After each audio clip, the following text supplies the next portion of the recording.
Kite Man Hell Yeah returned this week to our Mac screens with a brand new episode entitled Portal Potty Hell Yeah. Now I'm Cape Joel and I'm almost a week late reviewing this one because if you didn't notice, Amazon Prime dropped all 10 episodes of that brand new Batman show on Thursday. And well, let's just call the fight for my attention another battle that the Dark Knight easily won over Kite Man. So with that out of the way, as we join the episode, we see Kite Man and Glider taking part in a daring truck heist. This scene actually ends up inadvertently answering a question I've had for a while now, and that is, do these two just run the bar full-time, or do they still have to do supervillain work on the side to make ends meet? I mean, it's not like Noonan's is paying off yet or anything. Also, while regular villains might be able to heist a truck no problem, Chuck and Lisa have no end of trouble, and in the end, they need to get bailed out by Bane, which, geez, when Bane is saving your bacon, it really shows where you stand in the costumed villain hierarchy of power, right? But what were they stealing, you might be asking? What was so important? Cash, diamonds, brand new Nikes? No, it's fancy Swedish furniture for their new shared apartment. I did love the swerve, and the reveal here is probably the funniest joke in the whole episode. In fact, that's kind of becoming a recurring thing now for Kite Man, where they front-load the episode with the funniest joke within the first 5 minutes. Now, where exactly is Kite Man and Glider's new apartment? Well, conveniently enough, it's right above the bar. Apparently, Noonan himself had lived here until his big payout. The place needs some updating, and Chuck especially wants to add photos to a wall with pictures of him and his girlfriend's families. The only problem is Lisa's dark family history is a very, very sore subject. She tells Chuck to drop it, but because there would be no episode without it, he decides to push the subject and look into things for himself, even though the last episode was all about Kite Man doing something that he shouldn't to make Glider uncomfortable and all the fallout that came from it. Then again, Kite Man by his very nature seems to be the sort of character who is incapable of learning any lesson ever, so here we are. Also, I complained in the first 3 episodes about how Glider is forced to shoulder the emotional weight of all these stories, yet we don't know anything about her, which in turn made those stories fall flat. Well, I guess there was a good reason for that, because Chuck himself, as we learn in this episode, doesn't know anything about his new live-in girlfriend or her past, and this episode is all about him learning for better or worse. That's the A-plot, though. The B-plot involves Bane using Kite Man's new apartment toilet, only to too late realize that it's the portal potty of the title, with the ability to fling him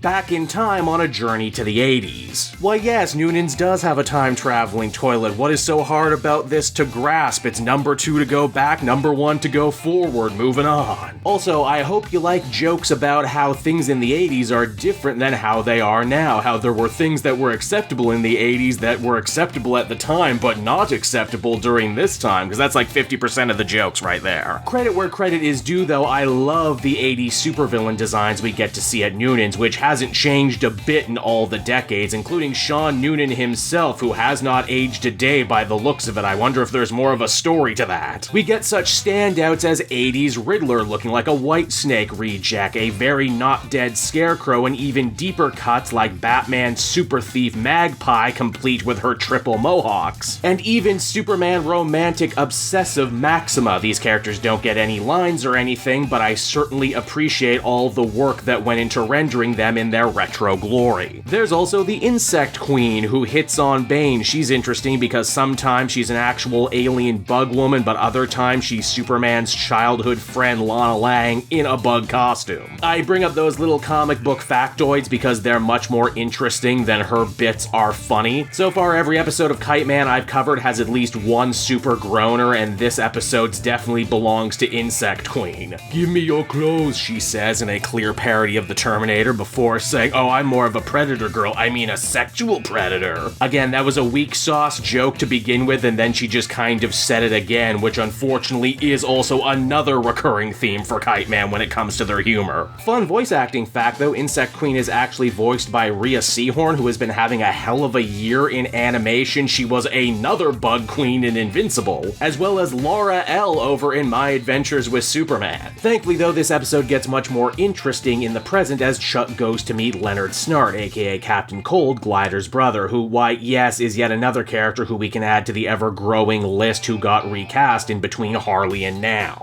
In fact, he's probably one of the most jarring, as he's written like a completely new character from top to bottom. Here he's painted as a loser living in an ice cream truck, despite the fact that all throughout Harley we saw him as a member of the Legion of Doom who was doing pretty well. Also, you know what, I said it before, but it bears repeating, this show really misses a trick by not mentioning that Cold and Glider are A-tier Flash villains in their own city, but both seem to be living in Gotham for some reason, wherein their profiles are much lower. In fact, by the end of the episode, we'll realize that they've been in Gotham since they were kids. But I digress. It's through Captain Cold we learned that his and Lisa's parents were actually regulars at Noonan's all the time. In fact, it's the place that Glider's powers first activated, killing her famously abusive piece of shit father Lawrence, who, if the badge around his neck wasn't a dead giveaway, was also a dirty cop, which understandably gave both his kids a pretty warped view of good and evil, right and wrong. But just to really ratchet up the tragedy, Glider also killed her mother Rebecca, who was never around much in the comics at all. All of this, of course, ends up being a crazy revelation for Chuck and a shockingly dark turn for what is normally such a light-hearted series. I will say, though, this is a much better explanation as to why Lisa struggles with dealing with her amazing powers and how they're linked to her emotional state, as it ties in directly to her comic origin. I just wish they started a little earlier with this stuff, you know? I feel like it might have made a difference. But, like, I also maybe understand why they chose not to, because this is so uncharacteristically dark, it might very well have turned off a lot of first-time viewers. But hey, at least little kid Lisa and Leonard are cute, right? Now, as it turns out, Lisa's wannabe pop star mom was actually Noonan's entertainment, and it only takes Bane listening to her sing once for him to fall head over heels in love with her. And I guess it makes sense, so much of Bane's character journey in the Harley show was about him looking for love, so sure, why not have his quest for companionship also threaten the space-time continuum while we're at it? This means that our A and B plots end up colliding, as Kite Man also travels back in time to try and stop Lisa from killing her parents, and Bane is all too happy to help, figuring that this would be a great way to get closer to Rebecca Snart. Though, in classic Kite Man fashion, he ends up not really doing anything or understanding what his actions could potentially do, because when Glider finds out that Cold has invited himself to move in with the new couple, she takes it upon herself to also travel back in time, meaning she's there the night her powers first activate, and her dad publicly hits her mom. We get to see that too, which I was genuinely shocked by. This is still a comedy, right? Like, even when it's not at its funniest, Kite Man still gets by on having genuinely good vibes, but this is like the opposite of that. And wouldn't you know it, like so many time travel stories you've seen before, getting involved, Kite Man and friends ultimately just change history anyway. Now it's only Lawrence who died while Rebecca lived. Glider is happy, thinking that this will end up changing her life for the better in the future. But we'll circle back to that in a minute. Lisa also forgives Chuck for snapping at him earlier, saying that her traumatic childhood no longer matters because she has him, even though, again, he literally did the opposite of what she told him to do, and he didn't really learn a lesson, and he probably will end up doing this next week just to facilitate the next wacky plot. Now, it seems like the episode is over and that everything is gonna go back to normal, right? But it's only right here does the episode decide to completely flip the script in a way that I did not see coming.